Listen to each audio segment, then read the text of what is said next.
From the land of sky blue waters.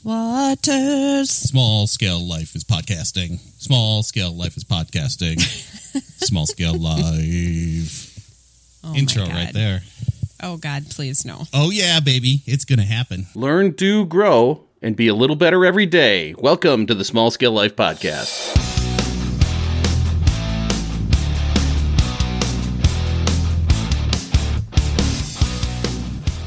Welcome to the Small Scale Life Podcast. I'm your host, Tom. Hey, Merry Christmas, Happy Yule, Happy Solstice, Happy all the other holidays, including New Year's and my birthday, yes, which is January 2nd. So feel free to keep celebrating all the way to the end of January for that. But I hope you've had a great holiday so far. I am posting the latest Adam and Tom live stream. We call it Ant Live here on the Small Scale Life Podcast. That live stream is 7:30 p.m. Central on Mondays. And Adam and I talk about a whole bunch of topics, including stuff on mindset, small business, sales, homesteading, and gardening, and Adam's meat small business at modernfrontiers.com. So you can check that out. And we had one of his gift boxes for our family celebration before Christmas, and it was delicious. Everything is completely gone. So thanks, Adam, for that. And hope you've been having a great holiday. We are wrapping up in this show. We are wrapping up 2024 and looking forward to 2025. I've already got a list of things. Yes, that right there is my list of things I want to accomplish in 2025. So now we're going to start to put boots on that dream list and put it to work. So we've got a lot of things to accomplish in 2025. I'm looking forward to it. At the same time, we are in that nice winter's pause before we get busy in the first of the year.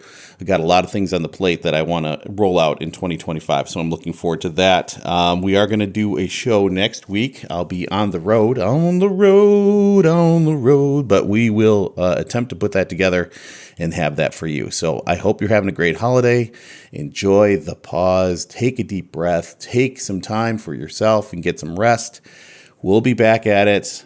We'll be doing all the things in early 2025. We will be having a show right before New Year's from the road, and we'll have that up for you. So in the meantime, I hope you have a great holiday. We'll enjoy time with family and friends. Eat some good food. We'll be back at it.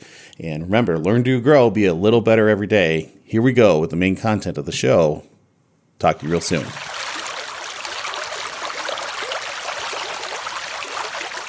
We are going live. Hello, everyone. Hello. It's another episode of the Adam and Tom Show. I am Tom from Small Scale Life, and this is Adam with Modern Frontier Farms. And as you can see, we have dressed up for the occasion. I've got my fancy glasses on and my excellent Christmas hat on, and I inspired Adam so much with this whole getup that look at him. He is a very happy elf. Oh, yeah. Got the elf ears on and everything. I'm going to have to take these glasses off in a couple minutes because they are just a little too much. But well, it's like Christmas Liberace. We're here to make fun of you. Oh, of course. Well, it is fancy. It's a fancy Christmas. So we are living large and loving life. So we are always, pinkies up, of course. We are always dreaming big. Thinking small, living small. How was your week, brother? Big. Yes. Small's the new big. Small's the new big. Yes. How was your week, my brother? Oh, it was great. Very busy. Yep. All of a sudden, just every single day, it was another 2, 3, 4 orders that we had to get in. A lot of people are looking at, hey, what do you have for our Christmas celebration? Yes. Last minute gifts. We are. A lot of people are getting the last minute gifts. They're like, hey, do you have your beef sticks? We're having a party. Can we have some summer sausage? And obviously, we have been selling a lot of our Taste of Wisconsin gift box. And that's been going really well. Adam. You know what I had at our Christmas party this weekend? What did I have at my party? What did you have at your Christmas party? I had some delicious beef sticks, and I had this summer sausage that was literally out of this world awesome. These great crackers, local Wisconsin cheeses, and then this trout dip that was gone just like that. It was amazing how fast it went. And it all is thanks to you, man. That gift box is it's stellar, it's killer. It is awesome. You need to get one, everyone. So might be a little too tough to get it unless you're local to Milwaukee area for Christmas, but New Year's is right around the corner. You're going to have people over. You're going to have a celebration. Talk to this guy right here because he's got an awesome gift box and it's delicious. It is delicious. Well, I appreciate that. Yeah, I really want to not just promote myself, but promote all these other small businesses that are doing really cool things. And it's something that, hey, you know, all these small businesses work together. Guess what? A bunch of small businesses working together can become a big success. Right. Well, it was a big hit here, and there is literally none of it left. Everybody ate it and enjoyed it, and it just filled out our charcuterie board. I got a picture of my mom taking a big scoop of that trout dip, and I think I sent you that on the weekend. It was fun to just watch people devour this thing. It was a big hit, dude. So thank you for sending it. Let's see. I ordered it on Tuesday. It showed up on Thursday. Pretty amazing. I mean, we're not next door to each other. We're a few hundred miles away. So it came. It was perfect, and it just fit right in really well. So thank you so much, dude. Hey, no problem. I'm glad you enjoyed it. It always makes me feel good when people are really enjoying some of the hard work that I do. And you know, it's been a very hard working year for 2024. Found a lot of success, and hopefully we're just setting up to try to find success in 2025. Yeah, and that's what we're going to be talking about. It's just kind of quick closing out of. As I look back, got ready for the show, and I was looking back at 2024. It was like, holy smokes, I got a lot done. It's pretty amazing how much stuff got done. I'm sure you feel the same way. And then I'm looking at 2025, projecting out to 2025 and what I'm going to be focusing on. And it's like, yeah, there's some real good stuff that's going to be happening. So anything else about the meat or anything else going on? Well, we are just slowly making progress forward, doing cool things, making things happen. So we're living large and doing whatever we can do to make things happen. So it just because it's the off season doesn't mean that you still can't get locally raised meat, even though you a farmers market. Well, there is one farmers market. It's a small one, very elite, very small though. But that's at Java Twist, right? In Pewaukee every Thursday. Yep. Okay. Yep. So as one more question about meat, and then we'll jump into the stuff. So what are you seeing? What is the most popular thing people are gearing up for like either Christmas or New Year's? What is there, like ribs, or is there like brisket, or is there one thing that hits one or another thing that hits the other? What are you seeing right now from your market research as you sell? Right now, it's a lot of ribeye steaks. Oh, okay. Nice. Ribeye steaks, some beef tenderloin. Very cool. Those two are the big ones for us right now, though. Cool. Nice. One more question, of course, before we get into the topic of the show. Any solstice reports? I mean, anything happened down your way? Is there any magic that happened down your way, or anything cool that you all did, or pretty low key at down in Dousman, Wisconsin for solstice stuff? So unfortunately, my son has a fever. He's doesn't act real sick, but he's just a little lethargic. He's getting like 102, 103 temperature sometimes, and then crashes back down. Then it goes back up, so it's up and down, up and down, up and down. So he didn't get to go out, but I went over to a friend's house. They were having a great big solstice party. Cool. And it was great to see a bunch of people out there. Nice. And it was very informal. It was just, hey, everyone, come here. Let's hang out together. Cool. And that's it, Nice. So, well, that's what it should be, with a big bonfire and stuff. We had a fire here. We, of course, had the charcuterie board. We ate like kings. We had the whole crew. Let's see if I can share this. Yeah, I think I can share this. So we had the whole crew here. Can you see that fine looking crew? Oh my goodness. Look at them. I know. So it's pretty cool. This is the whole family from here near and far in Wisconsin. And what's super cool is we got this photo and this painting right behind my brother-in-law's head here. This was actually painted by my grandma. So it's kind of like they're in spirit, not there in the flesh, but they're in spirit. So it was really cool to have everybody here. God, we ate a lot of food. It was super good and just loved it. Went and heard a concert. It was the St. Croix Opera, and they did a great job.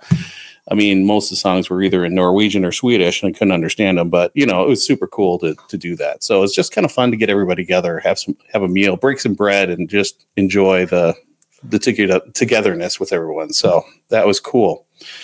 So let's talk about wrapping up 2024. So I know you had a busy one. You were jumping from, where did you start to where did you end with your farmers markets and stuff? You started with maybe 1 or 2 and then ended up with like 4 or 5, right? Right. At first we had 2 farmers markets on our agenda. And it was doing some experimenting, right? Mm-hmm. Trying to find ways to get into farmers markets that I wouldn't necessarily be able to get into otherwise, or get in front of people that I wouldn't to otherwise. And that's one of the most important things when you're starting a business is trying different things. And I had this theory that, like, for instance, I went to Lake Geneva. I'm like, okay, it's a good market. Good stuff can happen there. Money down that way. Right. They don't have a meat vendor. And I have this hunch that, okay, the people that are on vacation, they're willing to spend a little bit more money when they're on vacation. Sure. But what I was also trying to go, okay, people want to know where the food's coming from. They want to shake the hand that feeds them. So, but where do you find that? What farm or what farmers market can you go to that people can do that? Or do these people even go to farmers markets? Their lives are busy. And I found a lot of really great, met a lot of great people, worked very closely, or got to become friends with them, be close with people, that some of my customers, and several of them reached out, and I just shipped boxes down to them. They're down in Illinois, Northern Illinois. And they'll take their money. They spend. Absolutely. It's okay that they're Bears fans. I don't hold it against them. That's right. Actually, I have a lot of respect for them. I mean, to be a Bears fan this year, holy cow, poor people. Right. But yeah, that's where I found a lot of success. And then I got into another farmer's market. Then I got into another farmer's market, and just getting to know the people in an area, and started getting even groupies, where people would follow me from one farmer's market to another, to another, to another. It's a lot of fun when you're able to get out there. And you can't count me. You can't count me just because I've been to 2 of your farmers markets. You can't count me as a groupie there, young man. Yeah, I can. No, dang it. Look at those glasses. I know. Just like Liberace, man. Oh, yeah. But my aunts, okay, so Liberace's from West Milwaukee. See, I didn't know that. I didn't know that. Well, my aunt was like, so he would do like concerts and everything in the area before he really became big and everything. And my aunt was a young girl that would go out there, and she'd see Liberace out there. And she thought he was just a good-looking man. And she was convinced that she was going to subduce Liberace. Yeah. Oh no. Yeah, she tried her damnedest, she said, and she was very proud of the fact that Yeah, she was one of Liberace's groupies back in the day. Unbelievable. Really? Well, he is a fine looking fellow. Hold on a second here. Let's pull this up. Let's see. There it is. There you go. That's Liberace back in his heyday right there. Yes. What a fine looking gentleman. From Wisconsin. Oh, yeah, there, guy. Look at that guy. He sings and does a good job there, guy. Nice. That's great. The Deuce Liberace. Oh yeah, I can't say it the way that my aunt said it, but she had us rolling, That's awesome. Oh dude. Yeah, Liberace. Liberace. Yeah, and I'm like, Aunt, you did nothing for him. You got no shot there, none whatsoever, my friend. Not a one. Yeah, I mean, it is a. You got to test the market and see which is a good one, which is not. Switching gears back to farmers markets, because you'd think Lake Geneva with all those big homes and vacationers down there, and then you've got Burlington. I think was on your list too, right? And that's Chocolate City down there. There's lakes down that away as well. Yeah, and I'm sure you kind of gotta. Yeah, I know I'm going to do about this much here, and then over here, and then this one down here. Maybe we'll cut that one out next year or something like that, right? I mean, there's kind of a hierarchy that develops, right? Well, it takes some time for people to know that you're at the market, for them to plan and have in their head that the market is going to be something that's they're like, oh, well, I plan on getting my hamburger, my bratwurst, my pork chops, my steak, my chicken from Adam, and a lot of people, especially at first, are like, oh, I forgot you're going to be here. I just picked up a chicken from the grocery store. Yeah, from Aldi or something, right? Right. And they're like, well, I'd rather buy the meat from you. Well, meat, we're in agreement here. Let's work together. And then when you're sure, you're like, well, you can buy another one. Just stick it in the freezer or put that other one in the freezer. This one's ready to go. So, right. And as it kind of went, and the markets later in the season, people knew I was there. It developed. My hometown market, it's over in Dousman. Yep.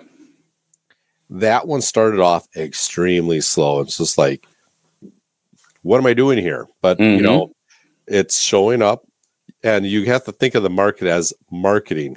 Yep. Profitable marketing, but marketing nonetheless.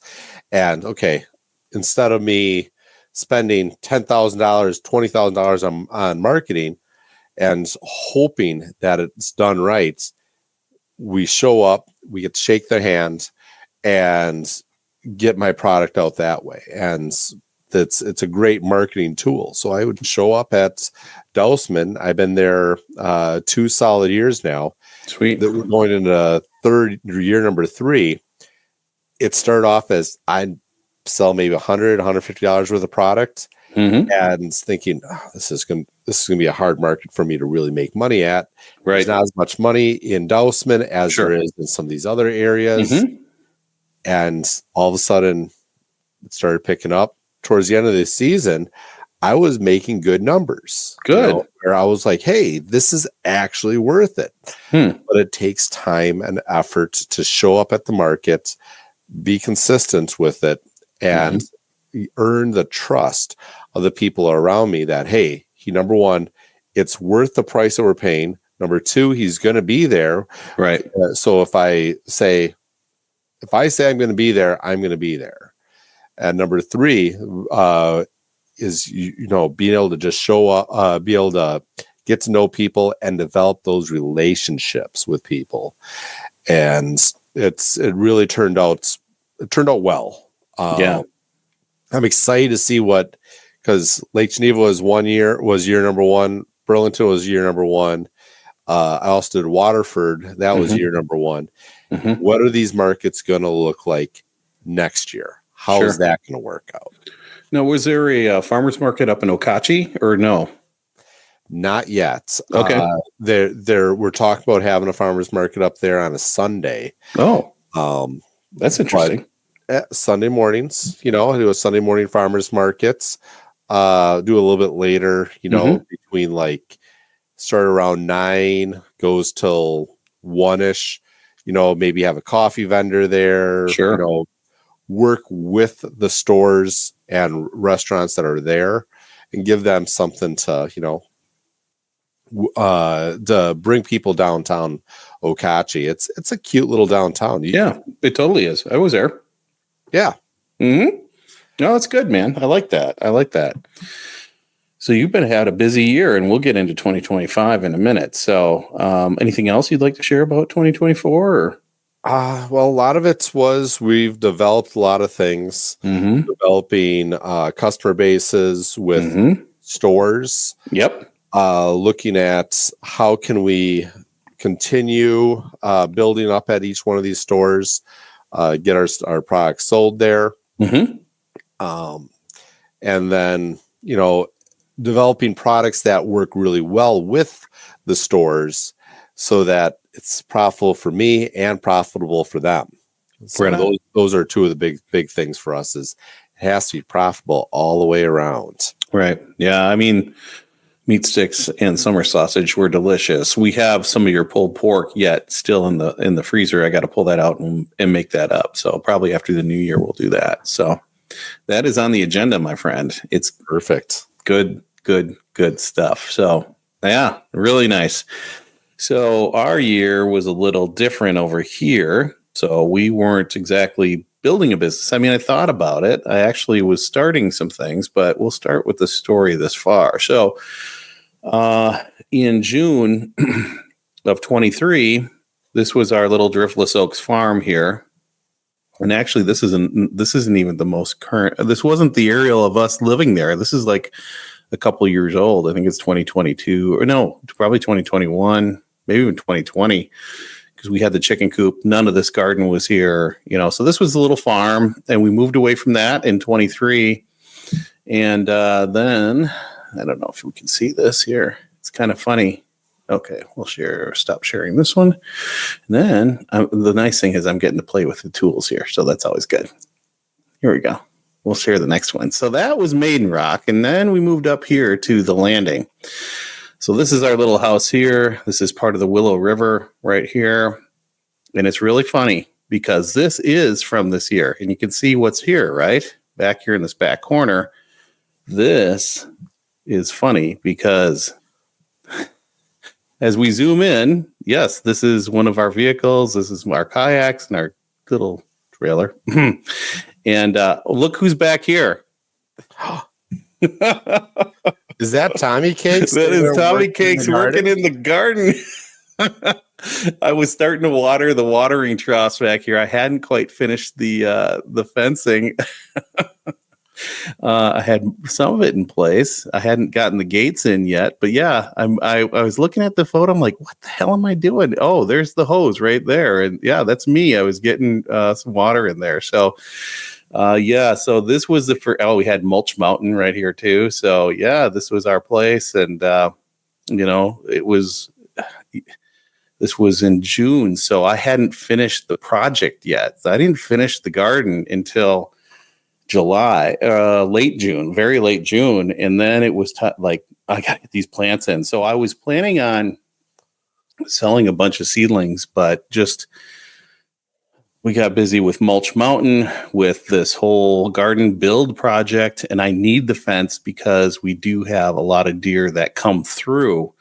So I needed to protect the garden. And it's just really funny. That the Google car caught me back in the garden back there. So, I think I must have finished it up soon after this to get the gate in. It was a rainy day and I got the gate done and the back gate in. And so that was to have a garden again after the last time I really had a serious garden was 2020. So to have that again was awesome. And I did grow a ton of seedlings, but I used what I could, gave a bunch to my mom. And I just didn't sell them because they're just, there was too much going on. So, but it was fun. And I learned a lot, just about, I should show. There was You can't really see it in that photo, but there's a tree that was back there shading the garden that I had to cut down. You just start to find things as, you get stuff in the ground, it starts to grow or not grow.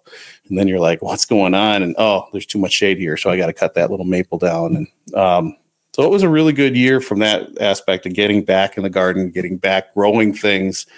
I even look at that photo and I've got, I'll pull it back up. It was another thing that I started building on late in the year. Built a kayak rack. So there's a kayak rack over here now, right over on the side of the house. There's, what else do we do? There's a wood rack inside here just for a little bit of firewood. I don't want to attract little mice. The full garden. I also landscaped down in here. So there's just a whole lot that happened this year from a project perspective. So it was a good time though. Good projects, good stuff. So, and then you did the carnivore diet early on. I did the whole 30 back to back. Those were successful. And, for me, it was successful at the time, but then travel and getting sloppy with the diet again. So we'll have to get on that. I've got to get back on that and start in 2025. But I think 2024 was a good one. There was a lot of stuff that happened, a lot of projects that got done. And it really set us up for what's coming next in 2025. And I think that's right where we want to be. I got a whole sheet of things that happened. Well, that's good. I'm glad. Yeah. I mean, you were a busy little boy. I was little elf. Busy little elf. Oh Absolutely. My goodness, those glasses! I tell you. I know. I think one of the other thing that I did, I know you were doing it too. Cold plunges, right? Mm-hmm. Yeah, that was good. One other thing that we started in 24, this live stream, because it's kind of like, I don't know what I'm doing with this podcast at the moment. And then we're like, let's do it. And then we're at show 12, and it really has, the subs have picked up on YouTube. The audience is starting to pick up, which is great. I've seen people pop on and off here tonight. Nobody's put any comments in yet, but hopefully they will. But it was also Jules and our 30th year anniversary. Went down to Costa Rica. 30 years. 30 years. I know she gets all this right with the glasses and the hat and this jolly beard and all that. Yes, what could be better, right? So we had a great trip down to Costa Rica, and that was a lot of fun. So it's been a good year, been a real good year. So looking forward to 2025, though. How about you? I think 2025 is going to be a banger year. Yeah. 2024, we went from we 6 times our sales, our gross sales. 6x in 2024. 2025, I want to just multiply it by 3 times. Still is a big number. That's a big number, dude. And I think it's very possible because 2024 was a big building year. And all of a sudden now it's like, okay, I built so much. Not only that, I built confidence. I made what are you drinking there, buddy? Don't worry about it. Oh, okay. Just apple juice. Just apple juice. Just apple juice. You had your pinkies up, so I did. Fancy. It's just sparkling water. Okay. Very sparkly. It's elf juice. Elf juice. Elf juice. There you go. But yeah,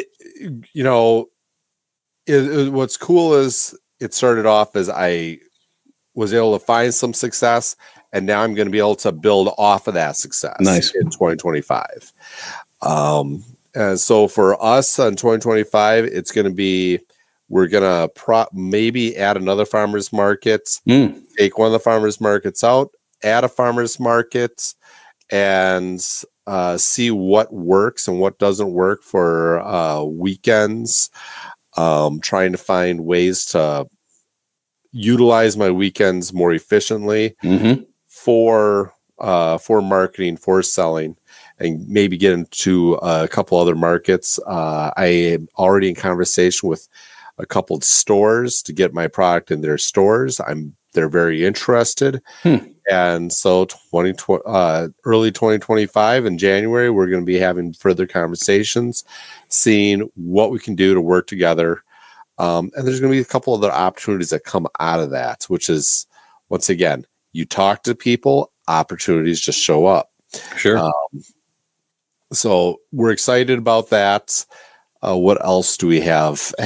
Before we break from that, so as you're talking to a store, how does that work exactly? I mean, do you sign a contract with them and say, okay, you're going to take X percent, I'm going to get Y percent, and I'm going to make sure that blah amount of meat is here for you to sell. It's going to be this much counter space here. I mean, is it that detailed, or is it more just a handshake and okay, here we go? It's more of a handshake. Here we go. Okay. That way they can just sit there and say, hey, Adam, it's not working out. Sorry, you're gone. Okay. I do it a couple different ways. One, first way is I just sell right to the people, or I sell right to the store at a discounted price. It's not very profitable, but one of my biggest things is if my product's going to be in your store, my name has to be all over the place. For me, it's marketing, right? Profitable marketing. That's been my big thing, is everything has to be a profitable marketing position. Then on top of that, we are so is it a product that I can carry and keep on hand? Because last thing you want to do is have one of these stores sit there and go, you're not holding your end of the bargain. I'm running out of product. Okay. It's a good problem to have, but if you can't refill, that's a bad problem. So, but yeah, a couple of the stores, I do a commission basis where I will, obviously they make less on that margin. I own the product. They own the freezer space, and we're able to get our product out that way. Gotcha. Yeah, no, that's interesting to think about, because, as a gardener, right? I mean, or beekeepers, right? They've got product they want to sell. And then, I remember like Curtis Stone, or some of the followers of Curtis Stone, Drew Sample was one. Some of these other folks that took his class and everything, they were trying to get into stores and then have that product in stores. And Michael Bell was another one down in Dallas Half Acre Farm, getting in a grocery store and having that product there, and, all the steps and the hoops and everything. So, the restaurants, the grocery stores, and then, individuals. And it seemed a lot more freedom with the individuals, but you get those bigger hits with the stores, right? And then the restaurants are cool because there's a steady supply, but they're just putting it in a dish, or putting it in salads, or whatever you're offering. So it's a little tougher to get your name out there with a restaurant, but it's steady Eddie money. So right, and that's one of the biggest things, is trying to find that balance, right? Restaurants can sell a lot, and then all of a sudden they're like, they cut you off. Yep. Grocery stores are a little bit more steady. Margin's not as big, but you're more in front of people, and obviously direct to consumer is where my bread and butter is. Sure. And it's a good way to work with people, and get to know the people that are consuming my food. They get to know me.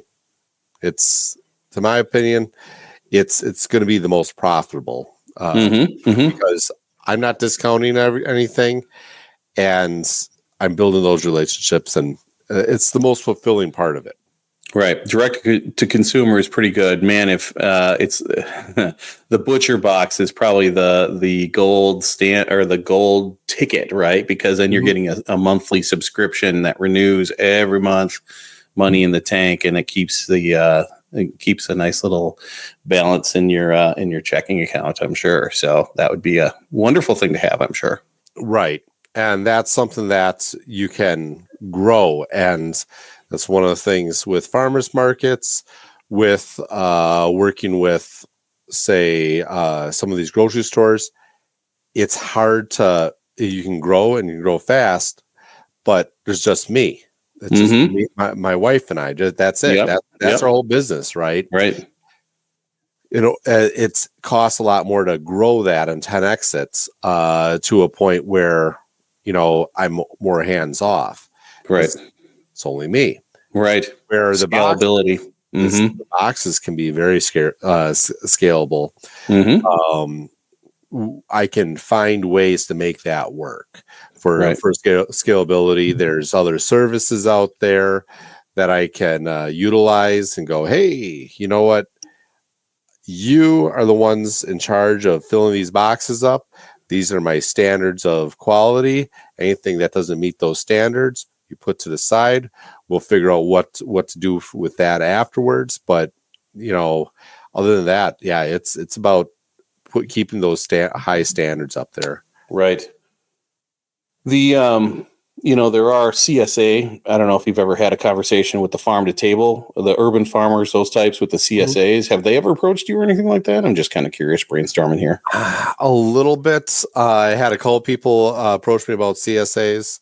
My boxes kind of take the place of CSAs a little bit. Okay. With subscription boxes. Here's the thing with CSAs that I love is it really can sell a lot of product for a farmer. The thing I hate about it is you can get yourself into a position where if you don't win for those people, guess what? The customer doesn't win. Then all of a sudden the customer doesn't want to be around you. Like, right. They're looking to get a bunch of cool stuff. Right. Yeah. Right. So that was always the thing is, I never knew how they did it because you have to have something from April or May to October, right? And you've got to fill that box. And what if the crop fails? You know what I mean? Sometimes stuff doesn't grow, or sometimes the slugs eat it, or sometimes the grasshoppers show, the plague happens or the blight happens. And how the hell do you overcome that? I guess you have to grow enough to overcome that. But, right. That was always one of those things where you're kind of sixes, Yeah, I've heard some horror stories about CSAs, and I've heard some amazing success stories about CSAs. And I guess I want to be able to, I'll take the risk, give it to, and give my customers still a good product. Right. Because for some reason, say it was on the chicken end and I lost half my chickens. Sorry guys, instead of, usually get 4 chickens, now you only get 2 chickens. And those chickens get awfully expensive, awfully quick. Yeah. Yeah. And most people, I don't think personally, most people don't want to necessarily, they won't understand taking that loss with you as much as some, it's not going to sit right with them. And they're like, well, I didn't get what I wanted out of it. And leave. And I totally understand that. Mm-hmm. Yeah, I was riding around with my wife's cousin's husband. I don't know what relation that is to me. Anyway, and he was talking. He's in the big food world, big ag world, and he was talking about the bird flu and just how the straight line or the winds were blowing, and that one farm down there got it, and then this huge, massive farm got it, and they had to do a lot of removal of chicken, and boy, that can just really wipe you out. You know what I mean? So it's tough. That's tough. Yeah. So I love the idea of CSAs, but that's not a route that I'm going to go down as right now. Maybe if it's a joint CSA and kind of like, hey, let's bring your chicken in, and some of your pork chops in. Yep. Our vegetables. Yeah. Hey, like, that'd be cool. That'd be kind of like your gift. That'd be like a summertime gift box, Right. Mm-hmm. Exactly. Which would be really cool, actually. Yeah. Throw some sourdough in there. Oh. Yeah. Hey, a sourdough person. They do some really cool stuff. Yep. Yes, they do. Mm-hmm. the microgreens and the sourdough and the meat. Look at that. It'd be a taste of Wisconsin flavors. Man, people would just be sitting there enjoying all those good flavors. And it's not a bad idea. Something to be explored as you're hanging out at Java Twist on Thursdays at 3 to 7. Way to put it in there. In Pewaukee, Wisconsin. Right off of 94. It's right there. I mean, really cool spot. Yeah, it's convenient to be there. Right. So we're getting a lot of people through the door, or some people through the door.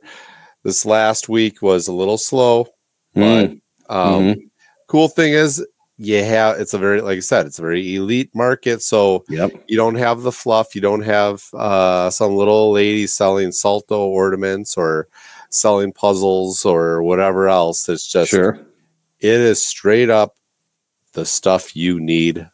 Yeah. The stuff you want. There you go. The advertising writes itself, my brother. It really does. It sure does. Yeah. So 2024 goals, though. What 2025 goals? 2024 is that way. Well, I mean, we still have a week left, right? Right. We have 8 days left. What are you going to do with those 8? Finish strong. Gotta put those inches on. Push to get an inch further every single day, right? But 2025, yes, you're right. 2025 goals. So that's my big goal is I'm going to attempt to 3 times it this year. We are in the process of building a food truck.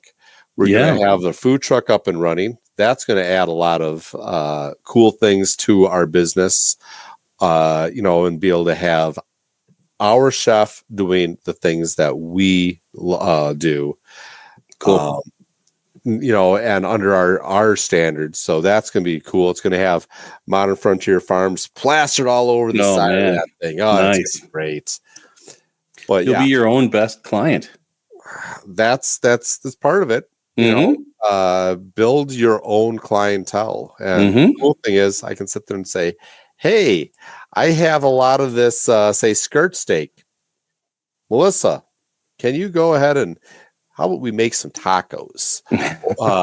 Or, obviously our smash burgers. They sell like crazy. But yeah, we can grow and, find all those things that we have excess of and get people, help people learn, like, this is what you can do with this product. Right. Yeah, that's really cool. That's like your own testimony right there. This is you can make this at home. This isn't that hard. It's not that complicated. It won't taste as good as, our chef or me doing it, but you can replicate the flavor, man. Well, a lot of it is just technique and just taking your patience and doing it right, and just takes a little bit of time. At-home chefs can be amazing chefs. Oh yeah. Yeah. We took 4 roasts and we made this like it was like an Italian beef, and it was so good. Really good. And everybody just chowed on it. It was awesome. So that was our Friday night feast with the charcuterie board. It was really nice. So very nice. Yeah.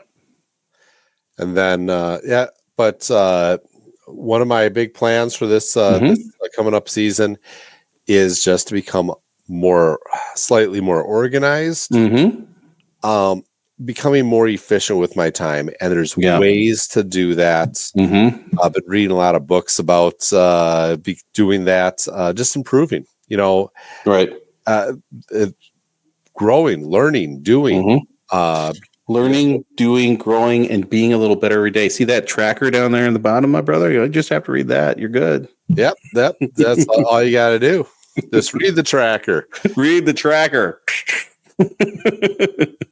Yeah, I got you, man. No, I understand that too, and it really feels like a lot of work since moving in here in June 23. We have done a lot of work here. So now we're here, and we are going to put those roots really deep and really try to grow what we're doing here, and I'm planning on reconfiguring the garden just a little bit to make it a little more efficient, kind of like you're saying, with your operation, just making it more efficient and more organized. Same thing with the garden. And one thing I'm really playing with are these barrel gardens. I've got these poly tanks, 55-gallon drums, cut them in half and turn them into a planter. And I gave two to my mom. The two prototypes, I gave them to my mom, and she loved it. So no bending. It'll be real easy for figure out something, a cage for the squirrels. But I've got, I went ahead and bought, I don't know, I've got like 18 of these things, and I'm just going to build them into planters and sell them. Use it on Facebook Marketplace and start to test the market and see what happens. I think I've got a good concept, and can build it, and that'll be kind of the start of things. So, and then for this platform, start to, really be consistent. This Monday show really helps with that. But then just be consistent as we move along this season and really try to grow the audience here and get good feedback. And then I'm working on some other things as well in the background. And really I've been thinking a lot about, you selling your meat, right? And then you were also selling worm castings. They're like two different worlds. You don't want your not quite. Well, close, but not quite, right? I mean, you're not going to eat worm castings. I mean, you will eventually, but not today, right? So you're not going to put them in a frying pan, nothing like that. So, I've been really thinking about the way this whole platform has been put together over the years and kind of cobbled together. And here we're going over here and we're doing over that over there, and maybe just kind of organize it a little better. Organize is a good word. So focus things where they need to be focused. You know what I mean?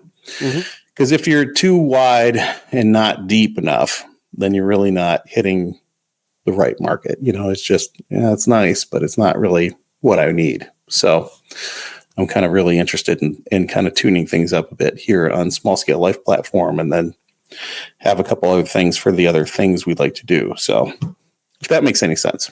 Absolutely. So I like to equate everything to fishing, right? Because it's like you're almost chasing the fish. You see the fish. Oh, I saw see the fish there, and you cast where you just saw that fish, and you go and like, oh, well, why didn't I get that fish over there? And then you're like, oh, well, there's a fish over there. And over that way, and it's just like, why am I not catching fish? Well, and I was throwing musky lures for perch, and that's probably not the right lure, right? I mean, you know what I mean? You got to fit the right lure to the right fish, so to speak. So, and that's where I think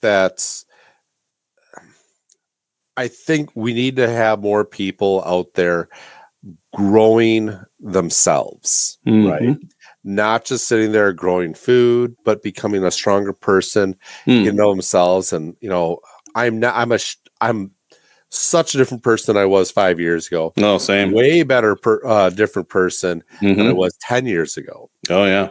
When I first started going down this path of like, hey, you know what? You can do a little bit better for yourself, and realizing what I was capable of doing. And I like to show other people that they can do that too. You know?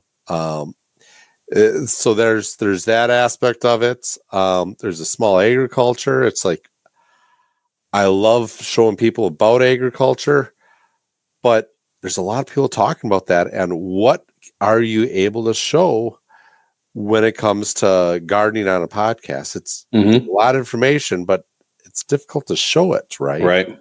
Yeah. And that's why YouTube has to be the vehicle for some of the stuff. Cause it's I like to say a full contact sport, if you will, but people want to see the thing and not just hear me blab about it. Right. I mean, And even these YouTubes, I mean, the YouTubes, these live streams are more interesting because you can actually see us and our expressions and our funny little faces or our funny little goggles. Yeah. There's some nice glasses. I know. I can see clearly now.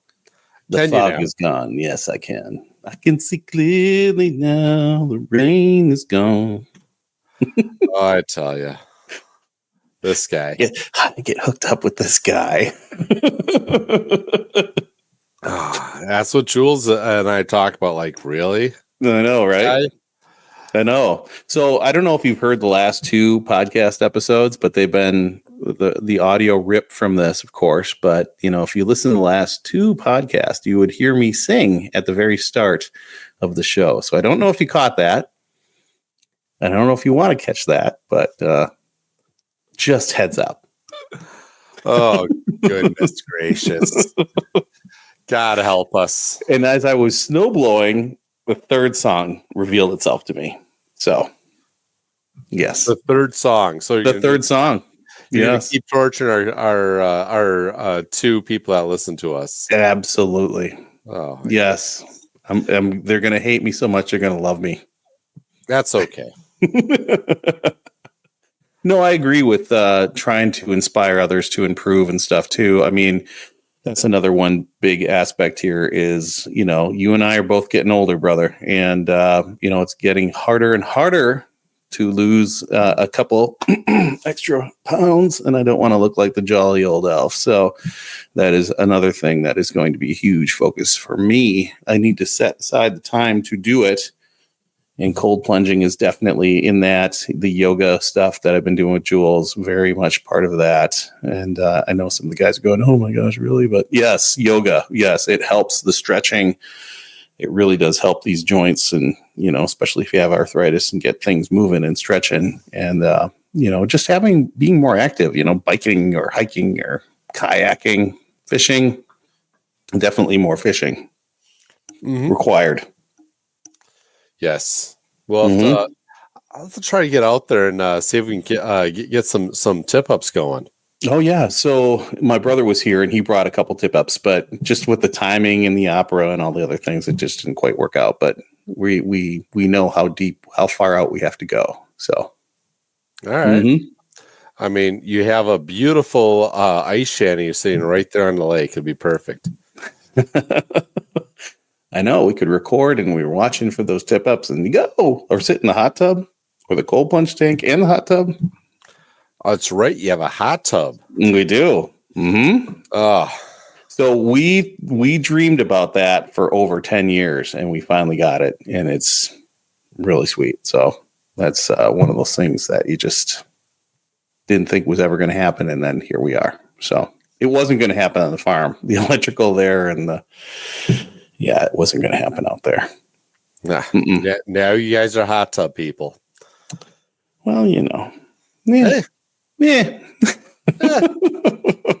So that's another goal too. Get in the damn hot tub in 2025. Yes. Well, I think in January I'm definitely going to do it's World Carnivore Month, so I'm going to try doing the carnivore diet again. You are the entire month of January. Why not? I'm the meat guy. Yeah. Well, and last year I was doing the whole 30. You were doing carnivore, and you lost how much did you lose? I lost 17, 18 pounds. That's really good, dude. And I felt great. And that's one of the cool things about eating healthy. Mm-hmm. You start feeling so much better. And you're like, yeah. And you also have, once you do it once, then you kind of kind of miss that, Yes. I felt really good. It wasn't sore. Same thing with the cold plunge. It kind of helps out with that too. It really shows you that being uncomfortable makes you comfortable. Right. That goes with business. That goes with exercise. That goes with diets. Being uncomfortable makes you comfortable in the long run. And doing those uncomfortable things where I go to a customer and put myself out there, hey, buy my meats. And they buy my meats. And then it's like, well, okay, I'm building a customer base. I'm getting more and more comfortable, Right. Because I put myself in a position that was uncomfortable. Sacrifice. Mm-hmm. Yeah, no, that's totally true. We talked a little bit about that last week as well. Just being in that on that edge. If you're looking at your forest, you're on the edge where the chaos is, and that's where the growth happens. That's where the creation happens. I mean, not chaos like the city's burning down or the world's on fire, but there's things happening on the edge. Not, in the deep forest where the canopy is shading everything out. There's no seeds growing there. Well, not many. Mm-hmm. They're not going to get very big. But you open that up and suddenly, whoa, you've got massive growth or a lot of growth. So, right. It's important to have that disturbance. And that's what happens on those edges is disturbance. Right. And, you want to grow, you have to disturb something. If you want to, you can't do the same old thing, right? So yeah, it's a big part, and maybe we say it too often, maybe don't say it enough, but that's how you grow is by getting uncomfortable, that sitting there getting itchy, going, and getting sore muscles because you sat there and you did some push-ups, or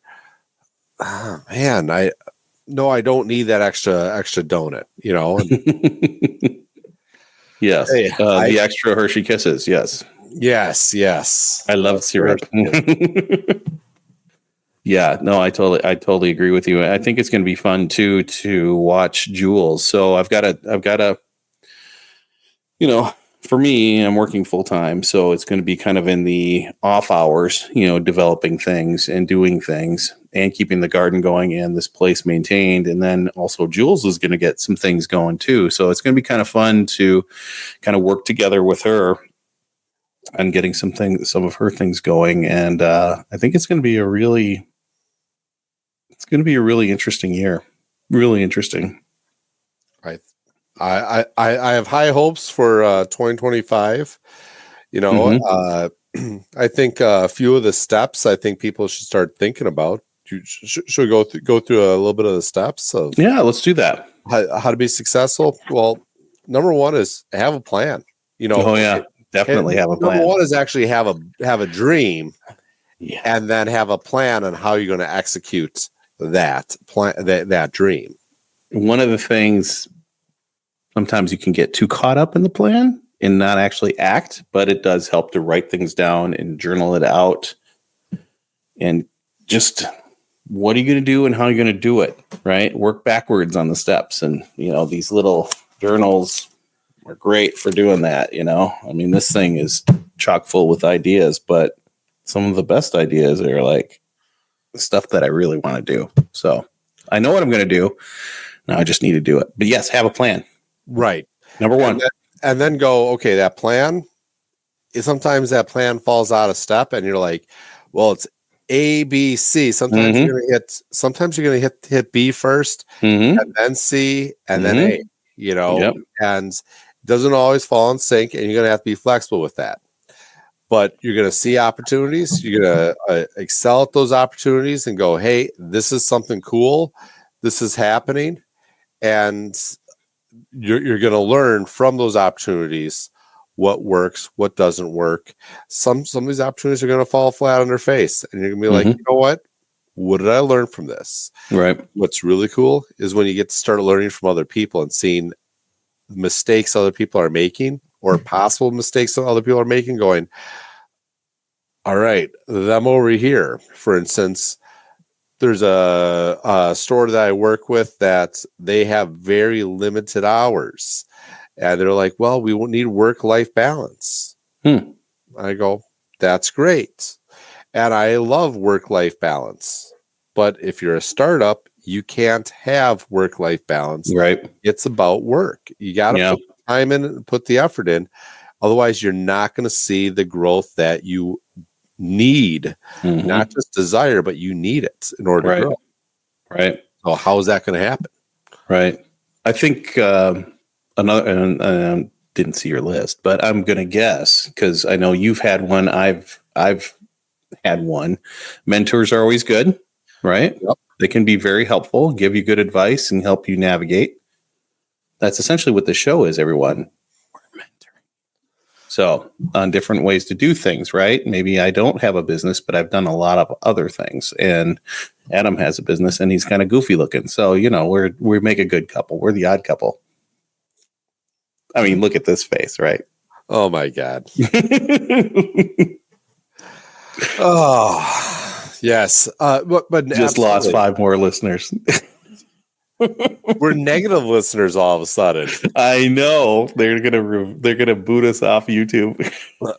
They're gonna ban. We'll be the first ones to get banned from YouTube for just looking like goofballs. I know. But yeah, thank you for hanging in there, everyone.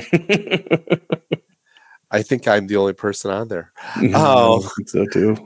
So that's okay. We're still having fun. That's right. I think that's one of the big. That's another point of enjoy what you're doing. If you're not enjoying it, you're not going to be able to do it right, and you're going to end up sitting there hating it. Right. No way do you want to sit there and do all this work to build something just to hate it. Right. Sometimes you're going to love just the process of it. Maybe it's not going to be the thing that it is. You got to find the thing that makes money that you can at least minimally tolerate doing. Better off enjoying it, because that, especially when you're trying to sell something like what I'm doing, people see my enthusiasm. They love that part of it. So yeah, having that enthusiasm, having a plan, executing that plan, not making excuses that plan isn't going to work for XYZ reason. It's about doing that work. Every minute of that day, finish every single day strong, work on those inches. I was talking to a friend of mine, was that William Perry, the fridge from, no, you weren't talking to the fridge, were you? No, I wasn't talking to the fridge. I was going to say about the fridge. Okay. Yes. William, the refrigerator Perry. That was the 1985 Chicago Bears, big old dude who was rumbling down the field. Yes, he was a fullback. He was a defensive tackle, and then they pulled him into fullback on occasion. Yes. So when he was out there running, they said, "What was your success?" And he would his success was, and he said, "I try to get every single inch out of every single play." Each day you have a play, and how can you get every single inch out of that? And what can you do to make that happen? Right. These are the things that you have to do, like finish every day strong, every day cover those inches, like William Perry did on that field. It was looking at trying to get that extra half inch, pushing that ball just a little bit more. That's it. And when you do that, then you're going to start to find success. Right. And I think, since we're talking pro football players, my dad was a pro football player. Where's his picture? His picture is right over here. My dad played for the Oilers and the Broncos.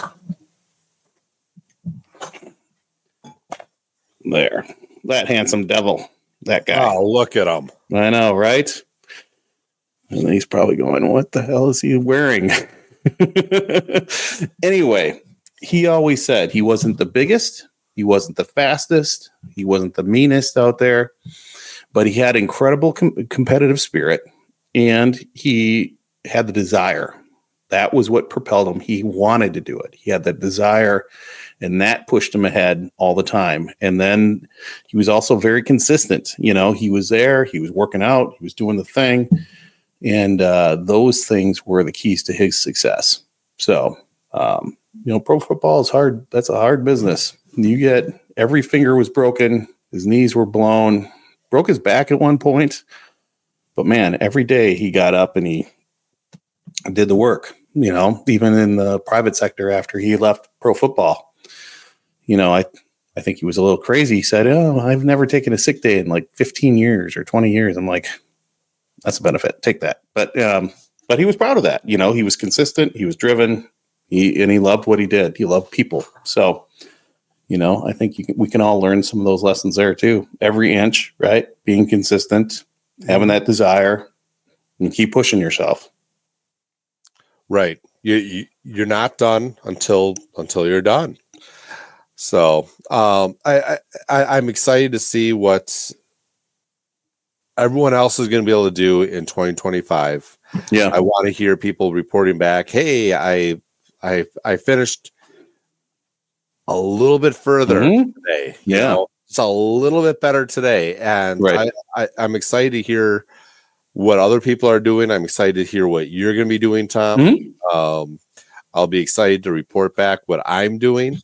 And it's going to get busy. It's 2025 is going to be a very busy day or year, but cool things are happening. And I think one other thing that's going to help potentially help us along, whether you're selling garden stuff like I'll probably be doing, or meat stuff like you're doing, healthy, non-processed, you know, full of chemical stuff like you're selling, or like our friend Michael Bell is selling down in Dallas Half Acre Farms, lettuces and all the tomatoes and cucumbers and all those things. You know, we'll see what this whole effort to make America healthy again, what that does. Maybe there'll be renewed interest in this kind of stuff, especially from a small business owner, you know, so people can maybe grow their own stuff. And then you know exactly what you put on it or what you didn't put on it and how you grew it. And there's a real pride in doing that. And it's a gateway to homesteading. Tomatoes are the gateway to homesteading. Chickens are the gateway to farmstead and all the other stuff, homesteading as well. But then also the meat side of it, you know, you're not full of antibiotics. You're not full of growth hormone. You're full of pasture grass, right? I mean, what could be better? So we'll see what happens. I mean, I don't know. I have no idea what's coming in the future for political side, but maybe there'll be renewed interest in what we're doing. I think there's going to be a lot of cool things that are, boy, I keep saying that word, cool things. I think there's a lot of cool things. These are cool. These sunglasses. Yes.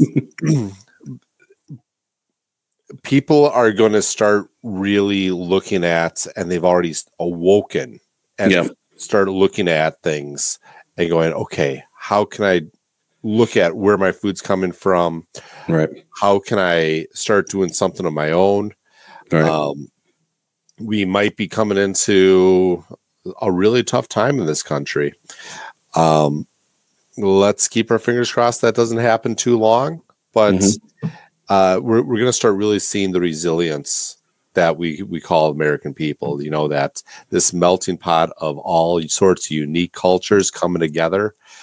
And I'm excited to see how that happens. Yeah. And it's going to revolve around food. Food is something everyone does. Hopefully 3 times a day, twice a day, however your diet goes. But it's going to be something that we have to really look at as a nation. What's happened with our food? And it's going to be a revolution of sorts. Yeah, no, I agree with that. I'm glad that I'm going to be a part of that revolution to go, hey, you know what? I want to take back what's for me and my family, take back responsibility. And I'm going to do that with my business, living the way I live my business, living the way I live my life, and living the way I feed people. Yeah, totally. I think, it's tough. And I don't know if you've ever done it, but it's really tough to grow like enough potatoes to last you the whole winter. I mean, you got to have a lot of potatoes to do that, right? Mm-hmm. Or, a lot of those things, but you can supplement what you get in the store, maybe trim it a little bit by what you grow, looking for those higher calorie products or vegetables like sweet potatoes or potatoes, and then the onions that will keep and the squashes, some of those things, and changing from endless cherry tomatoes to something that'll keep. I mean, we'll get into that, and we've got to get into that. And also upping our canning game and food preservation. That's super important. I mean, these are the lessons that I learned back in 2008 during that crash. And I was determined not to get there again, to be totally helpless and totally skill-less, no skills, right? So that drives me as well, right? And I know with my small-scale gardening, in the small-scale garden right over here, it's going to be tough to get a whole year's worth, but I can grow a lot of things, and I can make things stretch. There's ways, especially soups and stews and all that kind of stuff. So, well, you're going to grow appreciation also. You don't just grow vegetables; you grow pride and appreciation for what you're doing, where your food comes from. I think I've said it once before, but eating food is the most intimate thing that you can possibly do. Oh yeah, it is more intimate than being with your partner. Because it literally becomes part of you. Yeah. Think about that. That becomes part of you. Now, so if you're eating a cheeseburger from McNo's, and that becomes part of you. Yeah. If you're eating something that's like you have pride in growing, that also becomes part of you. So, pride of hunting it, pride of raising the livestock, pride of just knowing the guy that grew it, and be able to shake that hand. That becomes part of you. And it might be just a real tiny microscopic part, but still a part of you. And I try to think about that every single time I sit down and eat. That's something that I'm really going to strive to do more of. Is I'm not a very religious person, but that aspect of having a grace or prayer over your meal and going and just reflecting on where that food came from, whether it was something that you grew, your neighbor grew, or the farmer down the road grew, having that thankfulness, that graciousness over that stuff that sustains you. No, I totally agree. And even, Julie with, she's learned a lot about yoga and the way they do things, in that part of the world,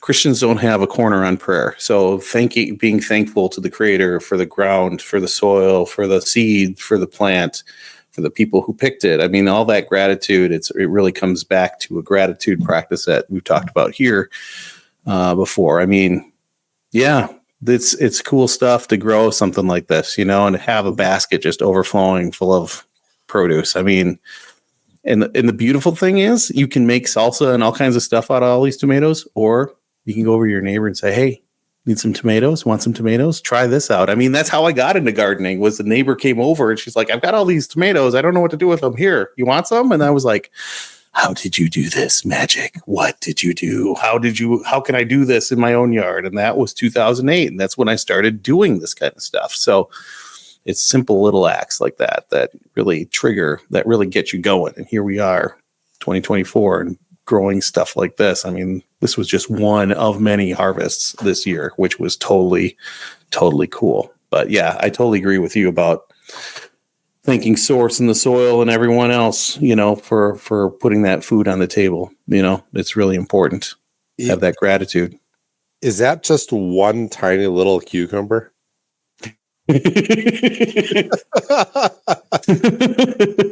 Damn you. You're ruining my vibe, but yes, you're totally right. It's one little sad cucumber, my brother. Hey, you know what? You grew it, and I'm sure you're very proud of that little cucumber. So this was before I cut that little maple tree that was shading out my cucumbers, and I was really having a struggle with cucumbers this year. So yes, that is one little teeny cucumber. Yeah. You know what? having pride of where your food comes from, I think that's a huge thing. So, but you know what? I did have a lot of the cucumber. What's that? Yeah, having pride in where your food's coming from is a beautiful thing, even though it's just one little cucumber. I thought you were giving me a hard time about my cucumber, but yes. Did you give Jules that cucumber? Hush you. Hush. You know what I did have good luck with this year? Zucchini. Yes, lots and lots of zucchini. Excellent. Mm-hmm. Yeah, dude. Awesome. Any other tips as we move forward? We got going here. So, write stuff down. That helps too. You can have that dream and then you start to work on that A, B, and C goal, start to write stuff down and then kind of track your progress too, so put a little timeline on it too. And in some cases work backwards. Like I want to put an ebook together on the wicking bed stuff. I got to have it together for probably April if I'm going to sell these things. So I've got to work backwards and put this together and then have it as kind of a bigger, better offer for folks. So, if you're really interested in that, let me know. I think one of the biggest things, my biggest tip is right now for the next week until the new year, reflect back on the last year. Not on how much you didn't do, but all the cool things that were successes, what you did do, how much you grew. And you have to take a second to stop and smell the roses, or at very least, just look back and go, wow, yeah. I came all that way. Yes. Because you look at all that way, these big plans that you have for this coming up season of 2025, don't look like anything. Like you got it. Yeah, I think one more thing to think about too is there's someone sitting in a hospital room right now, wishing they were right where you're at right now and could do it all over again. Right. So take advantage of that and take advantage of your time and make 2025 the best. Absolutely. Mm-hmm. Cool. Any other words, my friend? Nope. Not yet. Nope. Yeah. Oh, one little statistic. Hey, Wisconsin goodbyes.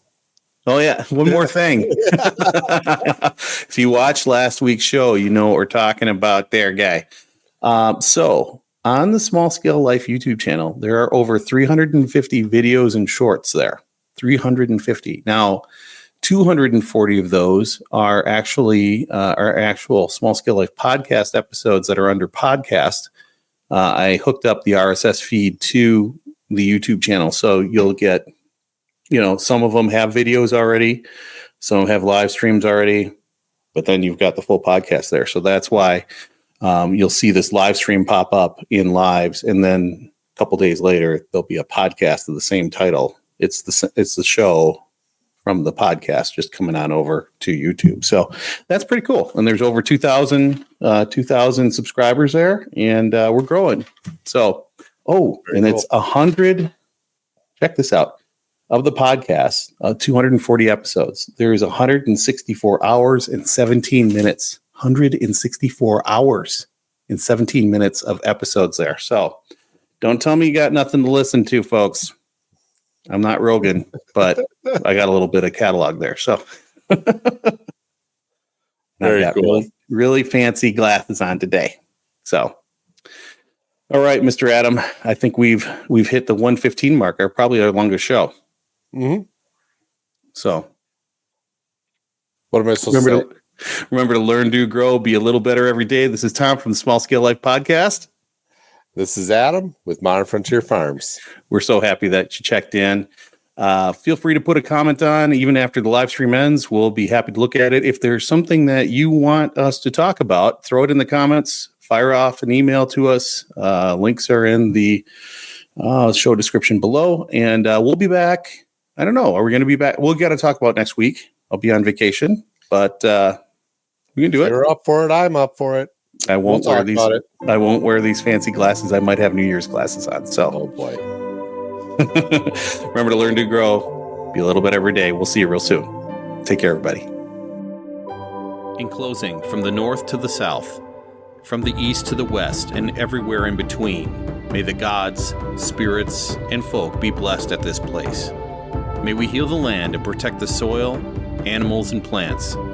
May we live in strength and love, leading the way as we learn, do, grow, and be a little better every day.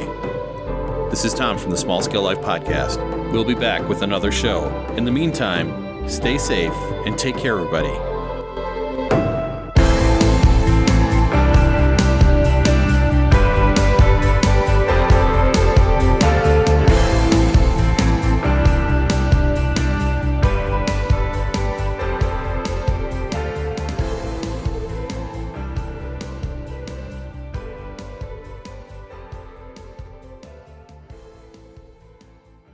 This has been a production of Small Scale Life Media.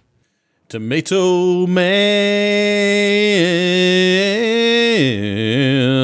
I'm a tomato man. Yes, I am gonna grow some tomatoes all the time. Tomatoes up and down the vine. Yeah, yeah, yeah, yeah. I'm the tomato man. Yes, I need to grow some tomatoes in my new garden, and that's gonna happen. Hell yeah. Woo woo! One more important note. Small Scale Life reminds you that we are not licensed doctors, therapists, healthcare professionals, or financial professionals. You should always consult a professional before starting any practice. All information shared on Small Scale Life or the Small Scale Life podcast are for informational and inspirational purposes. Results will always vary, and participation in any practice or activity is completely voluntary and at your own risk. That said, keep learning, doing, growing, and being a little better every day. You've got this.